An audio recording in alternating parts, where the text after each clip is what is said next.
আসসালামু আলাইকুম। আশা করি সবাই ভালো আছেন। আজকে আপনাদের সামনে নতুন একটি ভিডিও নিয়ে হাজির হলাম। আজকে আপনাদের সাথে শেয়ার করতে যাচ্ছি মশারির কভার কিভাবে কাটিং ও সেলাই করতে হয়। ভালোভাবে শেখার জন্য ভিডিওটি না টেনে সম্পূর্ণ দেখবেন।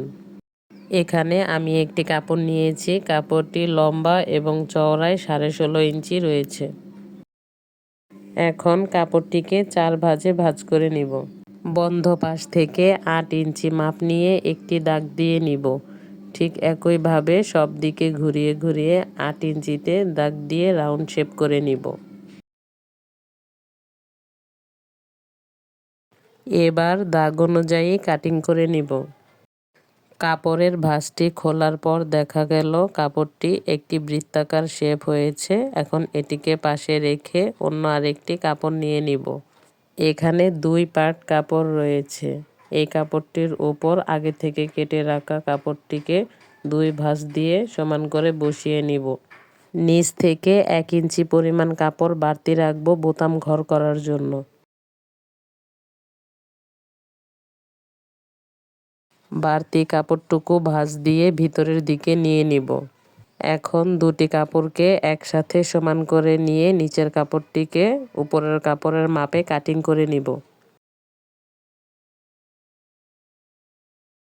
আমাদের কভারের দুটি পার্টই কাটিং করা কমপ্লিট হয়ে গেছে। এখানে কুচির জন্য প্রায় 80 ইঞ্চির মতো লম্বা এবং 4 ইঞ্চি চওড়া কাপড় কেটে নিয়েছি। পাইপিনের জন্য 1.5 ইঞ্চি চওড়া এবং 18 ইঞ্চি লম্বা কাপড় নিয়েছি। এখান থেকে আমাদের 16.5 ইঞ্চি কাপড়ের প্রয়োজন হবে। বৃত্তাকার কাপড়টিকে কভারের উপরের অংশে ব্যবহার করব। এর জন্য সমান করে কাপড়ের 4 কোণায় 4টি দাগ দিয়ে নিলাম। এখন 2 দাগের মাঝখানে আরও একটি করে দাগ দিয়ে মোট 8টি দাগ দিয়ে নিলাম। এই দাগ বরাবর সোজাসুজি করে আমরা পাইপিন বসিয়ে নিব। এই যে 2টি পাইপিন আগে থেকেই করে রেখেছি, এখন আপনাদের বোঝার সুবিধার্থে একটি পাইপিন করে দেখাচ্ছি। কাপড়টির 2 কিনার থেকে 1/2 ইঞ্চির মতো করে 2 দিক থেকে মুড়ে নিব। তারপর এখানে সেলাই করে বসিয়ে নিব।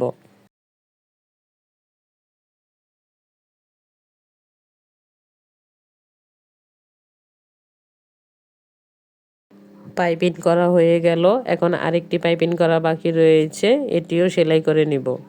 পাইপিং করা হয়ে গেলে অবশিষ্ট কাপড়গুলোকে কেটে ফেলে দিব। এখন কভারের নিচের অংশে বাটন প্লেট তৈরি করে নিব। এর জন্য বাড়তি কাপড়টুকুকে ভাঁজ দিয়ে সেলাই করে নিব।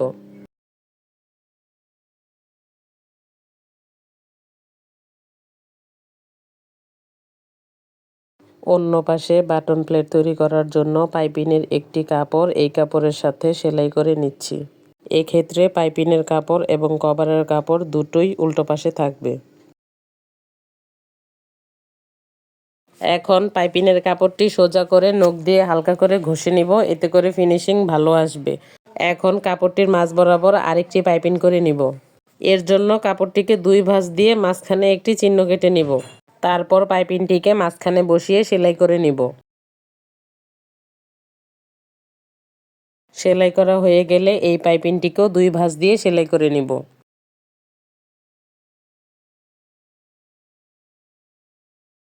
এই পাশেও একটি চাপ সেলাই দিয়ে নিব। একইভাবে বিপরীত পাশের কাপড়েও আরেকটি পাইপিং করে নিব।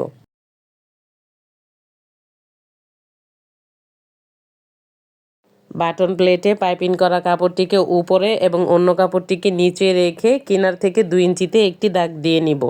এই দিক থেকেও 2 ইঞ্চিতে আরেকটি দাগ দিয়ে নিব। এরপর কাপড় দুটিকে একসাথে করে সেলাই দিয়ে নিতে হবে। একই নিয়মে 2 পাশ সেলাই করে নিব। এই যে মাঝখানে বোতামের জায়গা তৈরি হয়ে গেছে, পরবর্তীতে এখানে বোতাম লাগিয়ে নিব। এখন দুটি পার্ট একসাথে করে বাড়তি অংশটুকু কেটে ফেলে দিব। কুচির কাপড়টিকে 2 ভাঁজ করে নিয়ে কুচি তৈরি করে নিব।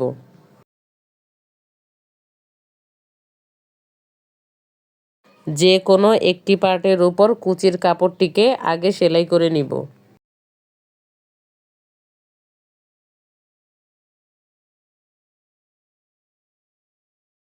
সবশেষে কাপড়ের এক প্রান্ত ভিতরের দিকে ভাঁজ করে নিয়ে অন্য প্রান্ত তার ভেতর দিয়ে সেলাই করে নিব। ভিডিওটি না টেনে মনোযোগ সহকারে দেখলে আশা করি আপনারা বুঝতে পারবেন। এখন জোড়ার উপরে একটি চাপ সেলাই দিয়ে নিব, এতে করে ভাঁজটি আর ছুটে যাবে না।